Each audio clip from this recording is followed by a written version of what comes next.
disappeared, Prudence closed the window. At the same instant, Marguerite called to us. "Come at once," she said. "They are laying the table and we'll have supper." When I entered, Marguerite ran to me, threw her arms around my neck, and kissed me with all her might. "Are we still sulky?" she said to me. "No, it's all over," replied Prudence. "I have given him a talking to, and he has promised to be reasonable. Well and good." In spite of myself I glanced at the bed. It was not unmade. As for Marguerite, she was already in her white dressing-gown. We sat down to table.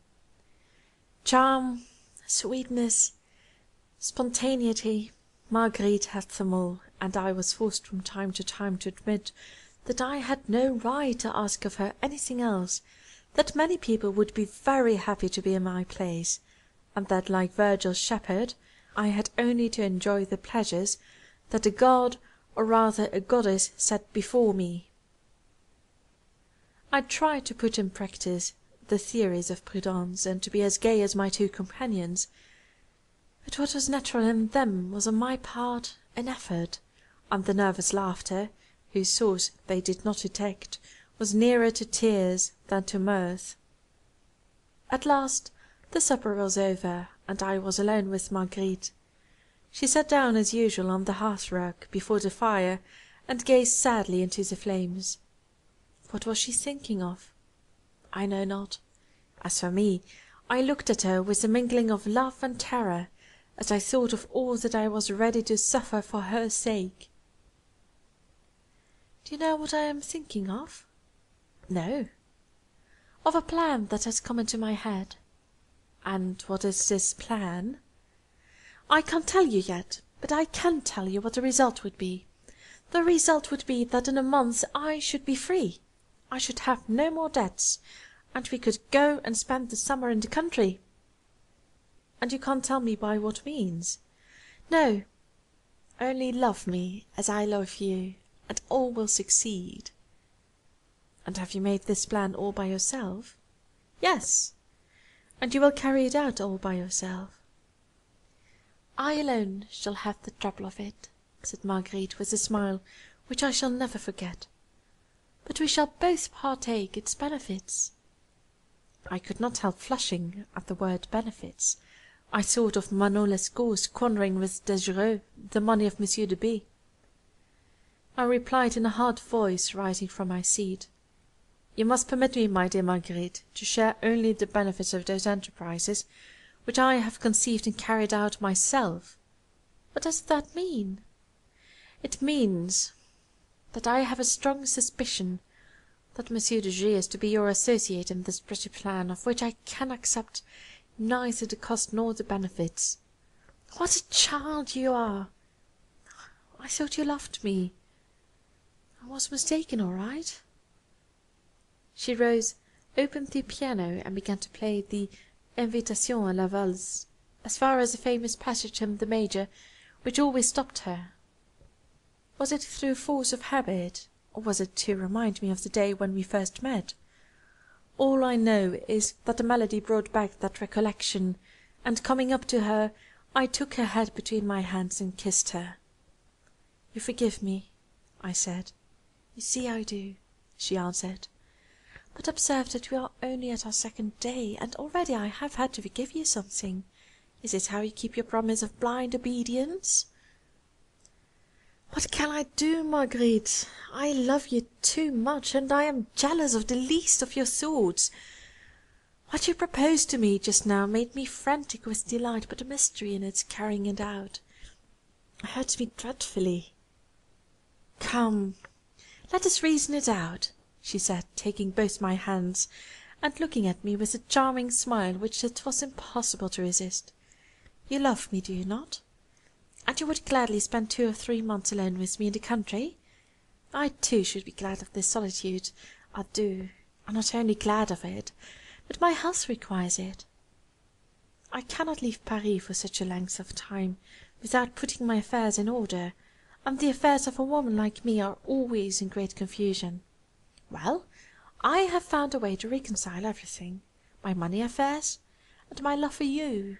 Yes, for you. Don't laugh. I'm silly enough to love you. And here you are, taking lordly airs and talking big words. Child, thrice child. Only remember that I love you, and don't let anything disturb you. Now, is it agreed? I agree to all you wish, as you know. Then, in less than a month's time, we shall be in some village, walking by the riverside and drinking milk. Does it seem strange that Marguerite Gautier should speak to you like that? The fact is, my friend, that when this Paris life, which seems to make me so happy, doesn't burn me, it wearies me, and then I have sudden aspirations toward a calmer existence which might recall my childhood. One has always had a childhood, whatever one becomes. Don't be alarmed. I'm not going to tell you that I am the daughter of a colonel on half-pay, and that I was brought up at Saint-Denis. I am a poor country girl, and 6 years ago I could not write my own name. You're relieved, aren't you? Why is it you are the first whom I have ever asked to share the joy of this desire of mine? I suppose because I feel that you love me for myself, and not for yourself, while all the others have only loved me for themselves. I have often been in the country, but never as I should like to go there. I count on you for this easy happiness. Do not be unkind. Let me have it. Say this to yourself: she will never live to be old, and I should some day be sorry for not having done for her the first thing she asked of me, such an easy thing to do. What could I reply to such words, especially with the memory of a first night of love, and in the expectation of a second? An hour later I held Marguerite in my arms, and if she had asked me to commit a crime, I would have obeyed her.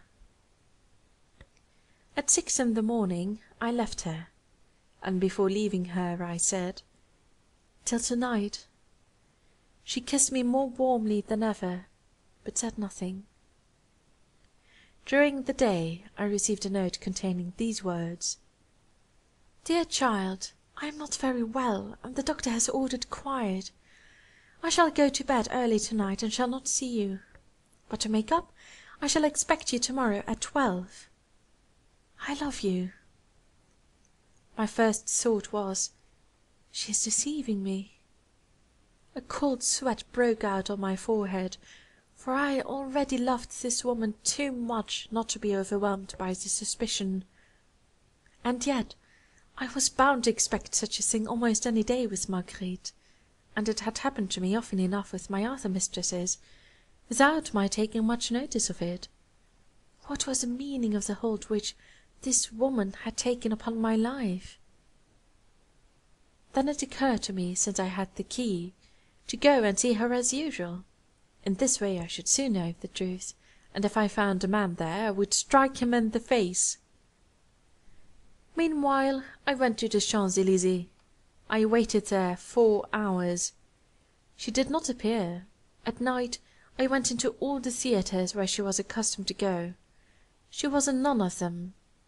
At 11 o'clock I went to the Rue d'Antin. There was no light in Marguerite's windows. All the same I rang. The porter asked me where I was going. "To Mademoiselle Gautier's," I said. "She has not come in." "I will go up and wait for her." There is no one there. Evidently I could get in, since I had the key, but fearing foolish scandal I went away. Only I did not return home. I could not leave the street, and I never took my eyes off Marguerite's house. It seemed to me that there was still something to be found out, or at least that my suspicions were about to be confirmed. About midnight a carriage that I knew well stopped before No. 9. The Comte de G. got down and entered the house, after sending away the carriage. For a moment I hoped that the same answer would be given to him as to me, that I should see him come out. But at 4 o'clock in the morning I was still awaiting him. I have suffered deeply during these last 3 weeks.